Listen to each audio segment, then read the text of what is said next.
Richard III was not only the last Plantagenet king of England, but he was also the last English king to die in battle.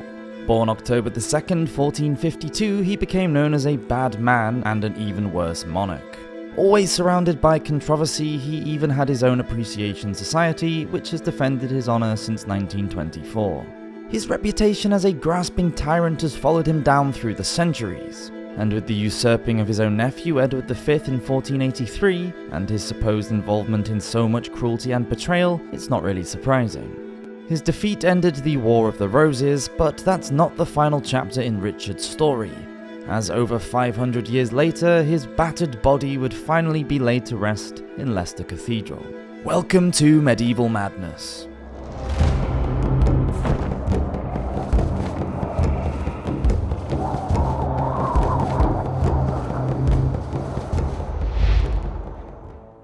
Lancaster. To understand the War of the Roses better, we have to travel back to the 14th century, about 100 years before the Battle of Bosworth, in which Richard was killed. It all began with King Edward III.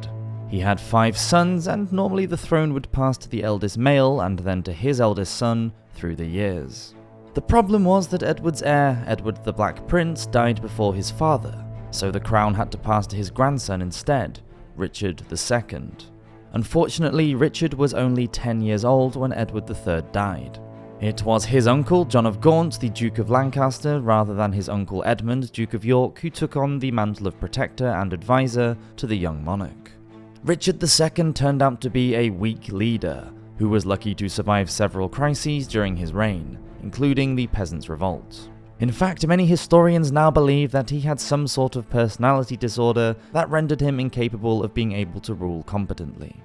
In 1399, when his uncle John of Gaunt died, it was John's son Henry Bolingbroke that decided he wouldn't mind having a go at ruling the country. After forcing Richard to abdicate, it was then Richard that died in very mysterious circumstances, although it is thought that Bolingbroke had him starved to death at Pontefract Castle. And so Henry became the Lancastrian King Henry IV of England. York. Now the crown passes down through the family to the warrior King Henry V and on to Henry VI, who is also described as a weak ruler, probably due to a series of mental breakdowns. In the eyes of the country, he was unfit to rule. Then we can throw another noble family into the mix, the House of York. Well, Richard, the Duke of York, father of Richard III, is helping his cousin Henry VI with his erratic reign to the extent that he is named Lord Protector in 1454. He decides that he actually has a pretty good claim to the throne himself, as both his father's and his mother's lines could be traced back to Edward III. This is the beginning of what would later become known as the War of the Roses. War.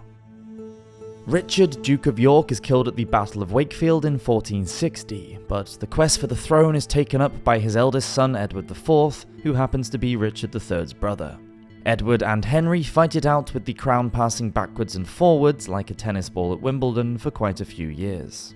Henry is deposed by Edward in 1461, and after further conflict he was captured and imprisoned at the Tower of London in 1465. But he is soon sitting on his throne again in 1470, just to lose it once more to Edward a year later, when at the Battle of Westminster his only son and heir is killed and is sent back to the Bloody Tower. There he dies in another set of very mysterious circumstances. Have you noticed a pattern forming here? With rumours that Edward's brother, our old friend Richard III, had a hand in his death. So Edward IV has beaten the Lancastrians. He has the power, he also has, along with his wife Elizabeth Woodville, 10 children, and most importantly, 2 of them are boys. But then he dies in, yeah, you guessed it, very mysterious circumstances. Possibly poison, maybe a pretty bad cold. No one seems to really know. Richard III. Now, Edward's 12-year-old son, the Prince of Wales, becomes King Edward V of England. Being so young, he did of course need a protector, and who better than his uncle and his father's trusted brother, Richard the Duke of Gloucester. Unfortunately, Richard had eyes on the crown for himself, and as young Edward is travelling to London in the care of his half-brother and his uncle for his coronation, Richard intercepts them, later having the 2 men executed. Richard had his nephew taken to the Tower of London for his own protection, and he is quickly joined there by his younger brother. Whilst the two boys are held there, Richard repeatedly postpones his nephew's coronation, and then on the pretext that the boys are illegitimate, he seizes the throne, having his own coronation in July 1483. After this, the young princes are seen playing less and less in the confines of the Tower apartments, until they just disappear altogether in, say it together with me, very mysterious circumstances. Henry Tudor. Now along comes Henry Tudor. His ancestry can be traced to a liaison between John of Gaunt and his mistress Catherine Swynford, who later became his wife. Gaunt's nephew Richard II legitimised his children, but Henry IV barred them and their descendants from ever ascending to the throne. But this does not deter the ambitious Henry. Henry is born in 1457. His mother Margaret is only 13 years old when she gives birth to her only child. Less than a year after his parents' marriage, Edmund, Henry's father, is also fighting for the Lancastrian cause. He's taken prisoner by the Yorkists and dies from the plague at Carmarthen Castle, leaving his young widow alone and pregnant. It's now 1483, and all grown up and exiled to France after Edward IV retakes power, Henry's mother Margaret is openly encouraging her son to usurp Richard III. At Rennes Cathedral on Christmas Day, Henry promises to marry Elizabeth of York, Edward IV's eldest daughter. Now that her brothers, the princes in the Tower, are presumed dead, she is her father's heir. With backing from the French, Henry equips himself for a full-on invasion. A stranger to the country he's trying to conquer, Henry lands in Wales, which is historically a Lancastrian stronghold, and he marches with his 2,000 English exiles and French mercenaries towards London, gathering Welsh soldiers as he goes, until he has amassed a sizable army. Bosworth. So why Bosworth Field in Leicester? Well, Richard is aware that Henry's invasion is imminent, but what he doesn't know is which direction the threat is coming from. Richard strategically places himself in Nottingham at the centre of the country, just north of Leicester. Once he is aware that Henry is in Wales, he begins to march south in order to intercept Henry and to stop him from reaching the capital. Once in Leicester, Richard stays overnight at the White Boar Inn, the white boar being his personal badge and symbol. After his defeat, the tavern has a quick name change to the Blue Boar Inn so as not to tick off the new King Henry. Apparently Richard doesn't have the best night's sleep there, as according to the Croyland Chronicle, quote, "The king, so it is reported, had seen that night in a terrible dream a multitude of demons apparently surrounding him." And the following morning Richard's face was described as more livid and ghastly than usual. On his way out of the walled city, Richard has to pass over Bow Bridge. It is said that he hits his spur on the edge of the bridge. An old woman comes forward and tells him, quote, "Where you hit your spur today is where you will knock your head on the way back into town." A prophecy of the defeat that is to come. It is actually 3 armies that meet at Bosworth on the 22nd of August 1485. Richard's troops vastly outnumbered those of Henry. He has around 8,000 men, Henry only 5,000. The third and smallest army of 4,000 is led by Lord Thomas Stanley and his brother Sir William. Lord Stanley is Henry's stepfather, being married to his mother, the Lady Margaret. But Richard, aware of this, is holding Lord Stanley's son as a hostage to discourage Stanley from fighting for Henry. So the 2 Stanley brothers sit on the sidelines and won't join in the fighting until they can see which side is going to win. The armies are mainly infantrymen who carry billhooks and spears. There are also hundreds of archers and some men carrying primitive handguns. The knights and men-at-arms are riding war horses and are kitted out with heavy armour. Support is in the form of cannons which fire iron, lead, and stone shot. Richard is an experienced leader. Trained as a knight, he has led campaigns along the Scottish borders and fought in many decisive battles of the Wars of the Roses. Bosworth is the first military battle of the young Henry's life, and he chooses to give command over to the more proficient Earl of Oxford. Richard, however, is directing his men from the front, always in the thick of the fighting. As the armies face each other, both men send messages to Lord Stanley for help, but he refuses to be moved. Both sides now shower one another with bows and cannon. This sends the formations into disarray and encourages the men to come together in a bloody melee. For more than an hour, the men desperately fight on for their cause, sending in more reserves to strengthen their lines as and when needed. The royalists fighting for their lives with swords and flails, with Richard alongside. His crown worn over the top of his helmet means that he can easily be seen not only by his own troops, but also by the enemy. Henry's men with Oxford leading are more than capable of holding their ground and are able to frighten some of Richard's vanguard into fleeing the battlefield. The death of a king. On seeing this, the Earl of Northumberland, who is commanding Richard's rear guard, refuses to help his sovereign. So Richard risks everything in a desperate charge to kill Henry and end the fight once and for all. Now the Stanleys finally pick a side, make their move, and ride in to attack Richard's men. Richard manages to get so close to Henry that he is able to kill his standard bearer, but then he is driven back to the edge of a marsh. There the king's horse becomes stuck, and Richard is unseated and overcome by Stanley's men, and according to Polydore Virgil, Henry Tudor's own historian, is, quote, killed fighting manfully in the biggest press of his enemies. The Roos Roll, an illustrated chronicle written by the contemporary historian John Roos, describes his downfall as, quote, this King Richard, who was excessively cruel in his days, reigned for 3 years and a little more. However, if I might speak the truth to his honour as a noble soldier, though he was slight in body and weak in strength, to his last breath he held himself nobly in a defending manner, often crying that he was betrayed, and saying, treason, treason, treason. And so, tasting more often what he had served to others, he ended his life miserably, and finally he was buried among the Friars Minor of Leicester in the choir.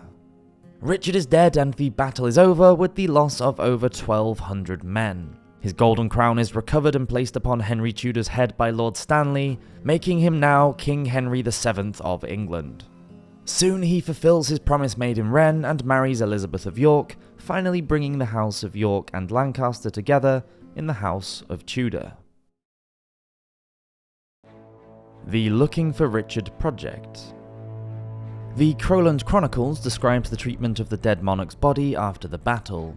Quote, Richard's body was found among the slain. Many other insults were heaped on it, and, not very humanely, a halter was thrown round the neck, and it was carried to Leicester. Stripped naked and humiliated, Richard is flung over the back of a horse for his journey back into the city. One of the many insults that he endures involves a nasty stab to the bum. Supposedly, Richard's head does hit the same stone on which he caught his spur as he is hauled back over Bow Bridge. For that extra little bit of humiliation, his body is laid out in a church, which is actually a Lancastrian mausoleum. It is important that his corpse is seen by as many people as possible to scupper any rumours of his survival. On the 25th of August, Richard is buried in the choir of the Church of the Greyfriars Franciscan Friary in Leicester, and somehow over the next 500 years, his grave becomes lost. Until, that is, a woman named Philippa Langley, a member of the Scottish branch of the Richard III Society, begins to write a screenplay about the erstwhile sovereign. During her research, she reads a new book by the historian Michael Jones. It prompts her to begin a search that will uncover one of the greatest historical finds beneath a car park in the British city of Leicester. Rumours. In 1538, along comes Henry VIII, Henry Tudor's infamous son, and his dissolution of the monasteries. This is the point at which the location of Richard III's grave becomes lost. Don't forget that the Tudors want to malign Richard and his memory, so they're not likely to care that the Greyfriars is the site of his body. The church and monastic buildings are demolished, as Greyfriars is just one of hundreds of religious houses that are suppressed in England, Wales and Ireland during the dissolution. In 1610, the mapmaker John Speed notes that, quote, homely buried within Greyfriar, which being ruinated, his grave rests as obscure overgrown with nettles and weeds. A year later, he writes his History of Great Britain, in which he describes how Richard was dug up during the dissolution and his remains were thrown into the River Soar. This story becomes so widespread that when the search for Richard's body begins in 2012, many of the people of Leicester still believe that nothing will be found because he's in the river. It is not actually known where Speed got the information from, or if he ever even visited the city at all, as he gets the city friaries the wrong way round on his map. Then, Mayor of Leicester, a man named Robert Herrick, builds himself a mansion on part of the land. He tells his friend Christopher Wren that he has a pretty good idea where Richard's grave is. Wren is the father of the man who will become famous for building St. Paul's Cathedral and also the tutor to Robert's nephew. He records in his diary in 1612 how Robert shows him, quote, a handsome stone pillar, 3 foot high, with this inscription, here lies the body of Richard III, sometime King of England. The site is passed on from owner to owner until in the early 20th century it is tarmacked over. One part of the area believed to be the location of the friary becomes a car park which is owned by Leicester City Council Social Services Department. Richard is 32 years old when he dies. William Shakespeare's history play about the monarch calls him an ugly hunchback, quote, rudely stamped, deformed, unfinished, complete with a gammy leg and a withered arm. And although this is deemed as Tudor propaganda, it should also be noted that the Rue roll mentions him having, quote, unequal shoulders, the right higher and the left lower.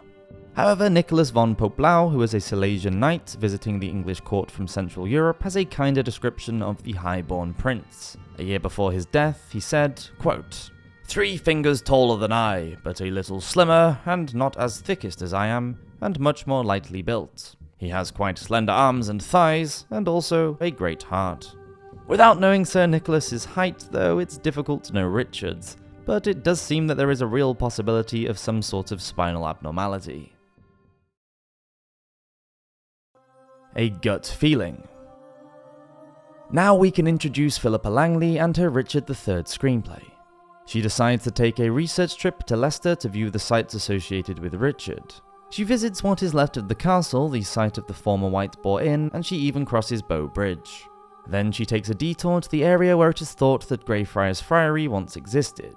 Now it's a large tarmacked car park big enough for 100 cars. There in New Street car park is a small section of a medieval wall. Philippa approaches this fragment of the past and tries to imagine what the place looked like in Richard's day. After leaving New Street, Philippa notices another car park opposite marked private, but suddenly she feels an overpowering need to go inside. She sneaks around the barrier to find a mostly deserted car park overlooked by Georgian buildings with a large Victorian wall running across right ahead of her, from north to south. She is drawn to the wall, and as she approaches it, Philippa is overcome with a strange feeling. Even though it is a warm, sunny day, she says she had goosebumps. Her mouth is dry, and her heart begins to pound. Feels as though she is standing right over Richard's grave. Back home, she is encouraged by friends and family not to ignore her instincts, and on a return visit to the site, she finds that a white letter R had been hand-painted to denote a reserved parking place right on the spot where she had first stood. It feels like a sign, and her quest for Richard's resting place begins. But where exactly is Greyfriars Church, and if any remains are found there, how can they be identified as belonging to Richard III? Amazingly, a breakthrough comes. Dr. John Ashdown Hill is a genealogist, a historian, and a member of the Richard III Society. He is able to trace an all-female line of descendants from Richard's elder sister, Anne of York, down to Joy Ibsen, an elderly Canadian woman. Dr. Ashdown Hill has identified Richard's mitochondrial DNA sequence, and it's a rare one. Female mitochondria is the most abundant DNA in the body. We only receive our mtDNA from mother to daughter, and having Richard's sequence is great because there is likely to be more of it surviving on any remains. After several years of evidence gathering, arguing to be taken seriously, and a promise that if Richard is found he will be reburied in the nearby cathedral, Leicester City Council and the university finally come on board. The Dig. The day before the excavation begins, no one believes that there's much chance of finding Richard's remains. In fact, the main aim of the dig is really to locate the Franciscan Friary building and hopefully locate the church area. There is maybe an outside chance of locating the choir in the east end of the church, and finding Richard is not being considered as a realistic expectation. A detailed map of Leicester made by Thomas Roberts in 1741 is overlaid with a modern map of the search area. It's ironic that the social services car park in which the dig occurred is for the Department of Child Protection, considering Richard's possible involvement in the murder of his 2 young nephews. Firstly, penetrative radar is used to try and find the outlines of any friary walls before excavation begins, but this proves to be useless and doesn't show anything. What is known is that the main friary walls run east-west, so it's decided to dig 2 long thin trenches running north-south in the hope that one of these will cross a main friary wall, and evidence of that will be found. Digging at the northern end of Trench 1 begins on the 25th of August 2012, exactly 527 years to the day of Richard's burial. It is very close to where the painted letter R is, which is soon broken up by the excavator. At 2:15 on this first day, a little piece of leg bone is found. But this is not the area where the experts expect the choir to be, and there is no other archaeology in that part of the trench, either medieval or otherwise. So, not knowing whether the remains of this particular skeleton are inside or outside of the church, a decision is made to carry on with the excavation and leave the bone alone. It could belong to anyone, and it might not even be within the Greyfriars precinct. So they wait, hoping to uncover a more significant find. In Trench 2, evidence of a cloister is found, and a third trench is dug in the hope of finding the choir stalls. There is great excitement though when a stone coffin is found there, but turns out to be a lead coffin, inside it containing the skeleton of a female. It is now day 12 on the dig, and it's thought that maybe the bones that were found on the first day should be looked at again. So after ensuring that an exhumation license is in order, the trench is widened and the excavating begins. The skeleton. The geneticist Dr. Chury King and the osteologist Dr. Joe Appleby begin their work dressed in full protective suits with double gloves and masks to prevent any DNA contamination. As the skeleton is painstakingly uncovered by the girls, it is clear that it is a male with head injuries and a hunchback. But there is no evidence of a withered arm or any abnormality to either of the legs, although his feet are missing. It turns out that a Victorian cellar is built within about 1 centimetre of the grave, so it is probable that some Victorian builders chopped off his feet unknowingly. The bones are bagged up individually and taken off for analysis. And it turns out that the skeleton has 11 injuries altogether, and 9 of them are on his head. The one on his pelvic bone is probably made when he was stabbed in the butt with a dagger, as humiliations were heaped upon him, in what is known as an insult injury. The spine has an acute S-shape indicating a really abnormal curvature, meaning he would have had severe scoliosis rather than a hunchback, making him carry his right shoulder higher than his left. Every possible test is carried out to fully identify the remains. The stratification study of the site, genealogical confirmation, DNA analysis, osteology reports on the bones, CT scans of the remains before and after washing, an investigation into the scoliosis, an examination of the soil, forensic trauma analysis, and most important of all, carbon-14 dating. This is used to estimate the age of organic material by calculating the rate of decay of the carbon-14 in the material. As far as the stratification study is concerned, the remains are found in the medieval layer, and carbon dating gives a 95% probability that the person in the trench died between the years of 1450 and 1540. Richard, remember, was killed in 1485. The person in the grave was estimated to have died in his late 20s to late 30s, Richard was 32, and the remains also show signs of being well nourished and having a high protein diet, making him a high status individual. He also would have been about 5'8", although the scoliosis means that he seems shorter. Soil samples from the grave also show roundworm eggs around the area where the dead king's intestines are. Roundworm eggs are consumed when eating contaminated food or water. Once they have hatched, the worms can grow up to a foot long. It would seem that Richard's noble lifestyle didn't protect him from parasitic infections. There is no sign of tapeworms though, which suggests that the beef, fish and pork that he would have regularly consumed was thoroughly cooked before he ate it. The death blow. As far as the head injuries are concerned, there is a square puncture wound on top of the skull, probably made from a rondel dagger. It would have needed to be brought down with some force, possibly with 2 hands. A sharp-bladed weapon, probably a sword or maybe a halberd, which is a 2-handed pole weapon with an axe blade and a spike at one end, must have been swung so hard at the back of his head that it sliced through not just the skin, but also the bone. 2 other similar injuries are noted. Then finally, the death blow was made by a similar cutting blade that took off the back of the skull, exposing a section of the brain. Death then would have been immediate. This idea of the head being assaulted with slicing motions corresponds with an account found in a praisey poem written for the nobleman Rhys Thomas.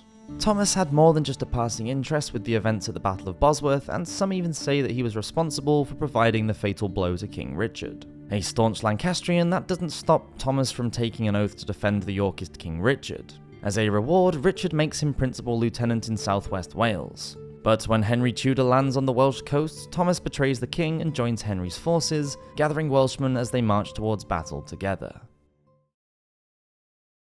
DNA proof.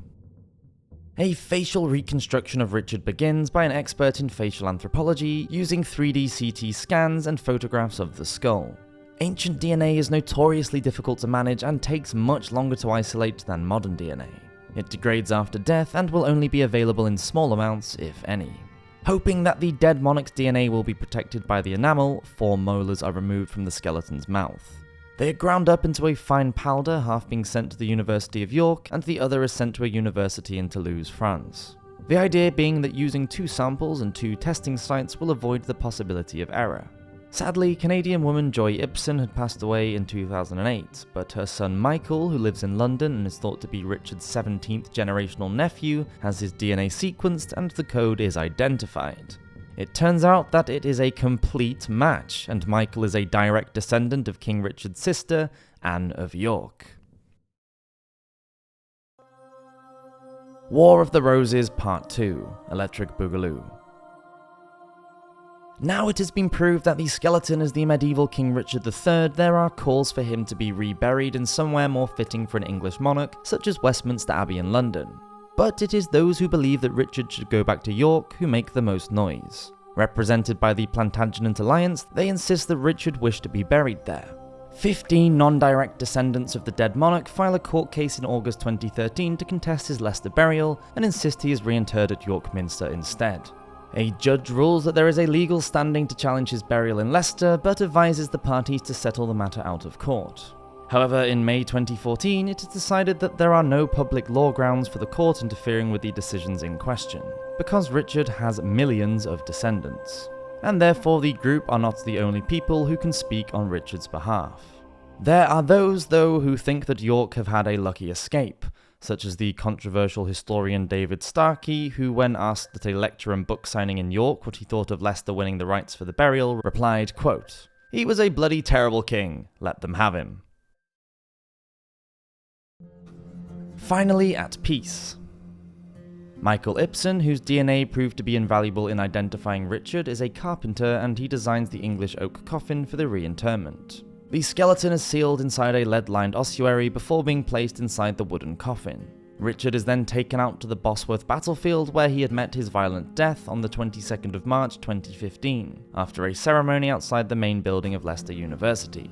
After being brought back into the city on a hearse drawn by 4 horses, the coffin lays in repose for 3 days so that the people can pay their respects to the medieval king. At one point the queues for this are 5 hours long because so many people have come. A tomb is designed by the architectural practice Van Heinigen and Horvath. A white block of rectangular Swaledale fossil stone is quarried in North Yorkshire specifically for the project. It is deeply carved with a cross and sits on a plinth made from dark Kilkenny marble with Richard's coat of arms, name, dates and motto, "Loyalty binds me." The coffin is lowered into a brick-lined vault below the floor, plinth and tombstone. The reinterment takes place on the 26th of March with a religious service at Leicester Cathedral officiated by both the Bishop of Leicester and the Archbishop of Canterbury. Money for the tomb design is raised by members of the Richard III Society through Philippa Langley's Looking for Richard project. The Duke and Duchess of Gloucester and the Countess of Wessex are there to represent the British royal family. The actor Benedict Cumberbatch is just about to portray Richard in the BBC's Hollow Crown adaptation, and he reads a poem written by Carol Ann Duffy at the service. After the death of King Richard III, a hole was quickly dug at Greyfriars Church, and naked and unwashed he was hurriedly thrown in, without being placed in a coffin or even a shroud, and then the grave was lost, along with his reputation, under a pile of Tudor propaganda. His death ended the medieval years and ushered in the beginning of the modern era. More than 500 years later, what started out as a hunch in a car park turned into the remarkable search for a lost king, a man who still remains one of the most controversial rulers in history. Thank you for watching this episode on Medieval Madness. Please let us know if you like these long-form documentaries, and we'll see you next week for another video. Cheers!